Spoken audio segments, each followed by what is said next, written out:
Busy season is here for pretty much the majority of us external auditors. This is pretty much the busiest time of the year. It's that year-end period of the external audit where all the testing happens, all the concluding and reporting happens. In some cases, there can be some very tight deadlines to meet. We'll hear some of those stories about the long working hours and things like that, but honestly, it does just really depend on your team, your work allocation, review deadlines, and other factors as well. So don't worry too much, it can just vary for everyone. As a Big Four audit manager, I have had my fair share of busy seasons. Hopefully got some good tips that I can share with you.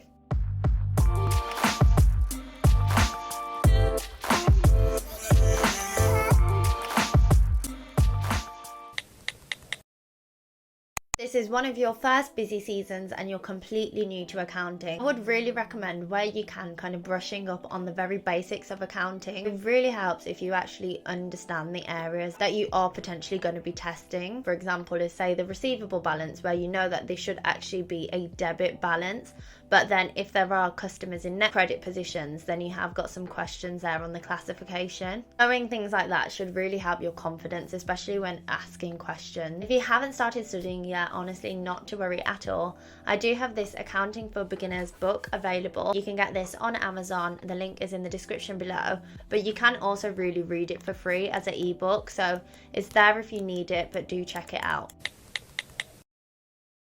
This tip, although it may sound simple, I personally think it's pretty crucial just to write everything down. The next tip will really share with you how best to do that. It's so important to write everything down. Everyone in your team, honestly, they've all got their own work allocations, they've all got things to do. If you're someone who's already asked a question and then haven't written it down and come back for the same question, it's not going to give the best impression. So definitely do write things down where you can. Your busy season's remote as well. Chances are you're probably going to be screen sharing with those more senior than you who will be demonstrating things online. It really does help to just sometimes give them control of the screen sometimes. And you can, even if you just check with them, but you should be able to kind of take screenshots and just put that with your notes so you can really remember how to do things if needed. So anything you're confused about, just ask questions. Again, something I'll come on to. Just ask up front. Make sure that once you've got off the call, you are fully set up and you know what you should be doing. And it is pretty natural though if you kind of think that you know and then you go away and you don't so much. But I think if you can speak through the things that you do remember and just kind of say, this written down, but this bit I didn't quite grasp, or I thought I did, that probably will come across as a lot better than having nothing at all. So writing things down, I always talk about this. Honestly, some of you might be sick of it by now, but I absolutely love Microsoft OneNote. So when I first started in audit, for the first year actually, I think I would write everything down on pen and paper. I'd just be writing things down and have a notebook full of notes. But Microsoft OneNote, it has been a game changer for me. Why it's so good is that firstly, it automatically saves. This is perfect because obviously your laptop is going to crash at some point. It always happens. I don't know why. It does automatically save. You don't need to actively save anything at all. You can really as well organize your notes. So in a notebook, you'll just be writing randomly, most likely. But with this, you can perhaps have, the different engagements at the top. And then within each of those tabs, you can then have further pages. It's so good. Typing as well, for the most of us, probably is going to be quicker than handwriting. And where I said, taking screenshots or maybe putting pictures in, you can just copy and paste that into OneNote. It also lets you, format and highlight and just, it's so good. I'm not a promoter. I swear I'm not getting any compensation for this, but it's just so good. So I hope it benefits you the way that it has me. I'll stop now.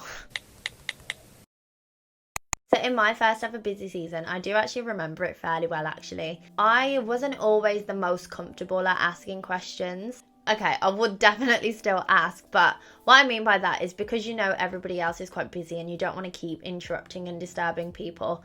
That's where you can, maybe just be a bit put off asking questions, but you do need to ask them. As a new joiner, especially if you're watching this and it is your first busy season, you're not really going to know everything at all. So it's really expected that you are going to have a lot of on-the-job learning, and it's going to be really great for your development. So remember, you're not expected to know everything at all. Don't feel embarrassed by any questions. I really just think hopefully nothing is a silly question. It should all be fine for you to ask. Do actually have this kind of diagram that outlines how you should actually approach asking questions. I think if you are completely stuck for say more than 5 to 10 minutes, you just can't figure it out on your own, then that is definitely the point that you ask. If there are though still other things that you can do in that same paper, then I think what is probably best is to take the approach of maybe, collating all of those questions. And that's probably more appreciated by the seniors in your team. Rather than having frequent questions, it is just, all at once. You can kind of plan ahead and figure out how long it'll take you to do the rest. You'll then kind of know at what point you will need to, ask those questions, so you can plan ahead and maybe get a meeting in. Honestly, I think just speak to the people in your team. Find out what they kind of like as well. I've already said to those in my team that I think it's absolutely fine to just ask me as and when, but it really just depends on your team, I feel. I think giving as much notice as possible does help though. So, are you free in 20 minutes? Or if you have a meeting in that time, then when works best? If you are completely stuck but they're short on time, they might actually be able to set you up on something else in the meantime as well before they get to you. So that will really just help with efficiency in the team. Excel you will use so much most likely during this busy season, so just make sure you are pretty proficient at it. I already have a whole video on this, so do really check that out. I've always found that if I'm just stuck on anything at all in Excel, I'll just literally Google it. During busy season and your audit testing, you are guaranteed to receive breakdowns from management. So for example, that invoice level breakdown of the receivables balance. What is really key, honestly, and can save you so much time later on, is just making sure that it reconciles to, the general ledger and the trial balance, and then you really understand how this actually maps to the accounts. This might not make much sense to you at the moment if it is your first busy season, but just always keep it in the back of your mind, like, is this actually making sense with the number that I'm meant to be testing? What do I mean by avoid chasing perfection? Honestly, it's very hard, especially as a new joiner or in your first busy season or so, to know whether the work that you have done is completed to a high standard. You might, be tempted to constantly check in with a senior and just ask them. But honestly, I think the best approach is to also remember that all of your work that you are doing, it will go through several levels of review, so that will come. I think as long as you've understood what you're testing, know what procedures need to be done in the current year, and you've documented all the relevant support and work that you have done, then it should really be ready for your preparer sign-off. And then once it has been reviewed, honestly 9 times out of 10 it's very likely that there will be review comments, so don't even get disheartened if there are say 10 or more. It sounds like a lot, but quantity doesn't really define quality. If you think about it, a lot of them could actually be documentational points, so hopefully just small tweaks and things. Just take each point as a step along the learning curve. Hopefully you're getting better each time, and then just really make sure that you are addressing those properly, and if you are really unsure, then do ask. Clear communication as well will massively help you with this busy season. Whether that is mainly probably in emails, you do try and communicate as effectively and concisely, and you're not using too much audit jargon and things like that. That should really help. And what I will actually also do is give those more senior in the team the confidence that you are actually okay to leave with management and can get on with things. It's okay though if you do need support at some points. Management should also hopefully appreciate this too, because then it should really avoid less back and forth. And if you do really ask the right questions beforehand to the seniors and those in your team, you should really actually understand what you're asking for, and then hopefully that in turn should lead to effective and clear communication. If you do think anything is just that bit complicated and you're not really getting it, then like I said, do just ask, and maybe someone more senior can actually jump on the call with you, and that could also really help. You were probably hired because they can see you fitting in well with the team, and that is a benefit. So do really just, even though of course it is a very busy time and there's a lot of learning that will be happening, it is also a great time to really get to know your team, and you can also have fun. If you're working remotely, even virtual audit rooms may help. Or do you know what, you could even suggest, having a 5-minute quiz with the team at some point in the day.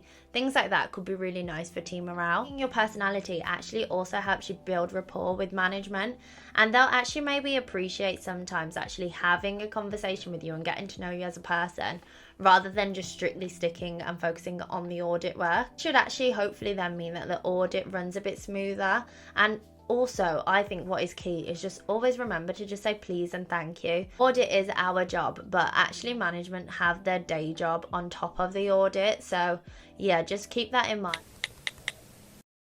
So prioritizing well-being, even though I'm saying this as my 10th tip, I do really think it should always be at the forefront of your mind. There will be a lot to do, there will be a lot of learning, but also take the time for your lunch breaks, take the time to just step away, take the time for a walk, to exercise, or to even, have some eye exercises.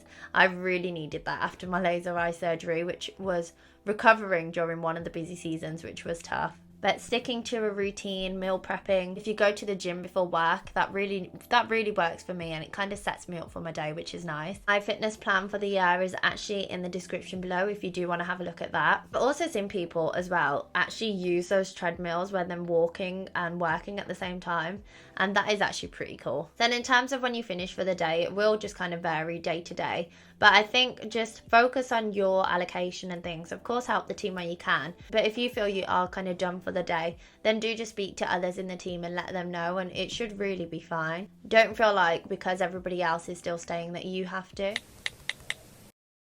And in terms of commitments, any appointments or reasons that you need to start a bit later perhaps, or you can't go into the office that day, do just communicate those with those in your team. If everyone knows in as much advance notice as possible, it should really not be a problem. If you do have any commitments, say, I don't know, netball at 6 on a Thursday, if that's something that is really good for you and your well-being and you don't want to miss it, then just speak to people on the team, and that should be something that you should still be able to do. So those are my key tips for hopefully having a successful busy season. There are other things as well, doing the stand-up calls on time, updating the Kanban board frequently. I mean, it will be a steep learning curve, but hopefully you are ready for it, and it is a great time again to really build that team morale. So I hope you found this video helpful. If you did, then give me a like. Any questions, drop them in the comments below. I'd be happy to answer those. And as always, I'll be back with more videos every single week, so make sure you do subscribe, and hopefully you'll see me again soon. Thanks.